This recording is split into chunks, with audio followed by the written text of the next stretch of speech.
ಮುನಿಯಪ್ಪ ಮನೆಯಲ್ಲಿ ಸಭೆ ಸೇರಿದ್ರಿ, ಒಂದಷ್ಟು ವಿಚಾರಗಳು, ಪ್ರಮುಖ ವಿಚಾರಗಳು ಚರ್ಚೆ ಆಗಿದೆಯಂತೆ. ಮೀಸಲು ಕ್ಷೇತ್ರಗಳ ಎಂಪಿ ಅಭ್ಯರ್ಥಿ ಬಗ್ಗೆ ಇಲ್ಲ, ನಾವು ನೆನ್ನೆ ಅವರು ತಿಂಡಿಗೆ ಬನ್ನಿ ನಮ್ಮ ಮನೆಗೆ ಅಂತ ಅಂದ್ರು, ತಿಂಡಿ ತಿಂದ್ವಿ.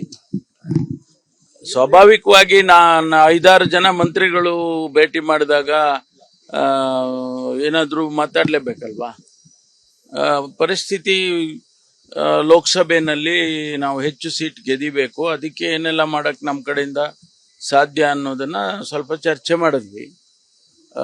ಆಯ್ಕೆ ಮಾಡ್ತಕ್ಕಂಥದ್ದು ಅಭ್ಯರ್ಥಿಗಳನ್ನ, ಜೊತೆಗೆ ಎಲೆಕ್ಷನ್ ಸ್ಟ್ರಾಟಜಿ ಹೇಗಿರ್ಬೇಕು, ಅದನ್ನ ಬೇರೆ ಪಕ್ಷದವ್ರು ಏನ್ ಮಾಡ್ತಿದ್ದಾರೆ, ನಾವೇನ್ ಮಾಡಬೇಕು ಅನ್ನೋದು ನಮ್ಮ ಅನುಭವದ ಮೇಲೆ ನಾವು ಚರ್ಚೆ ಮಾಡಿದ್ವಿ. ಅದನ್ನ ನಮ್ಮ ಮುಖ್ಯಮಂತ್ರಿಗಳಿಗೆ ಮತ್ತು ಅಧ್ಯಕ್ಷರಿಗೆ ನಮ್ಮ ಅನಿಸಿಕೆಗಳನ್ನು ತಿಳಿಸ್ಬೇಕು ಅಂತ ಹೇಳಿ ಮಾತಾಡ್ಕೊಂಡು, ಅಷ್ಟು ಬಿಟ್ರೆ ಬೇರೆ ಏನಿಲ್ಲ. ಮುನಿಯಪ್ಪ ಮನೆಯಲ್ಲಿ ಸಭೆ ಸೇರಿದ್ರಿ, ಒಂದಷ್ಟು ವಿಚಾರಗಳು, ಪ್ರಮುಖ ವಿಚಾರಗಳು ಚರ್ಚೆ ಆಗಿದೆಯಂತೆ. ಮೀಸಲು ಕ್ಷೇತ್ರಗಳ ಎಂಪಿ ಅಭ್ಯರ್ಥಿ ಬಗ್ಗೆ ಇಲ್ಲ, ನಾವು ನೆನ್ನೆ ಅವರು ತಿಂಡಿಗೆ ಬನ್ನಿ ನಮ್ಮ ಮನೆಗೆ ಅಂತ ಅಂದ್ರು, ತಿಂಡಿ ತಿಂದ್ವಿ. ಸ್ವಾಭಾವಿಕವಾಗಿ ನಾನು 5-6 ಜನ ಮಂತ್ರಿಗಳು ಭೇಟಿ ಮಾಡಿದಾಗ ಏನಾದ್ರೂ ಮಾತಾಡ್ಲೇಬೇಕಲ್ವಾ. ಪರಿಸ್ಥಿತಿ ಲೋಕಸಭೆಯಲ್ಲಿ ನಾವು ಹೆಚ್ಚು ಸೀಟ್ ಗೆದಿಬೇಕು, ಅದಕ್ಕೆ ಏನೆಲ್ಲ ಮಾಡಕ್ ನಮ್ಮ ಕಡೆಯಿಂದ ಸಾಧ್ಯ ಅನ್ನೋದನ್ನ ಸ್ವಲ್ಪ ಚರ್ಚೆ ಮಾಡಿದ್ವಿ.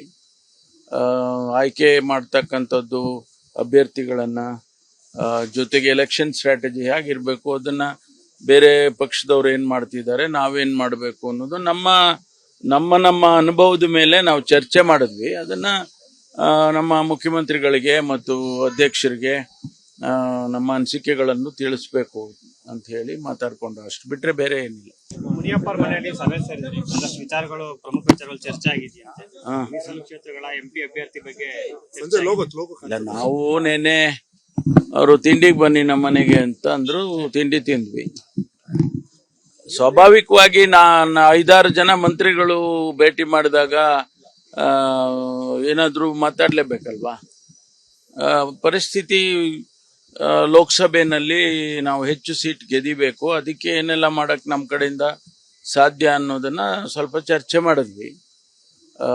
ಆಯ್ಕೆ ಮಾಡ್ತಕ್ಕಂಥದ್ದು ಅಭ್ಯರ್ಥಿಗಳನ್ನ, ಜೊತೆಗೆ ಎಲೆಕ್ಷನ್ ಸ್ಟ್ರಾಟಜಿ ಹೇಗಿರ್ಬೇಕು, ಅದನ್ನ ಬೇರೆ ಪಕ್ಷದವ್ರು ಏನ್ ಮಾಡ್ತಿದ್ದಾರೆ, ನಾವೇನ್ ಮಾಡಬೇಕು ಅನ್ನೋದು ನಮ್ಮ ಅನುಭವದ ಮೇಲೆ ನಾವು ಚರ್ಚೆ ಮಾಡಿದ್ವಿ. ಅದನ್ನ ನಮ್ಮ ಮುಖ್ಯಮಂತ್ರಿಗಳಿಗೆ ಮತ್ತು ಅಧ್ಯಕ್ಷರಿಗೆ ನಮ್ಮ ಅನಿಸಿಕೆಗಳನ್ನು ತಿಳಿಸ್ಬೇಕು ಅಂತ ಹೇಳಿ ಮಾತಾಡ್ಕೊಂಡು, ಅಷ್ಟು ಬಿಟ್ರೆ ಬೇರೆ ಏನಿಲ್ಲ.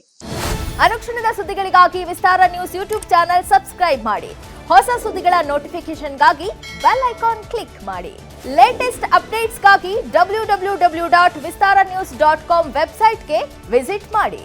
ಅಂಗೈಯಲ್ಲೇ ಜಗತ್ತಿನ ಸುದ್ದಿ ತಿಳಿಯಲು ವಿಸ್ತಾರ ನ್ಯೂಸ್ ಕನ್ನಡ ಆಪ್ ಡೌನ್ಲೋಡ್ ಮಾಡಿ.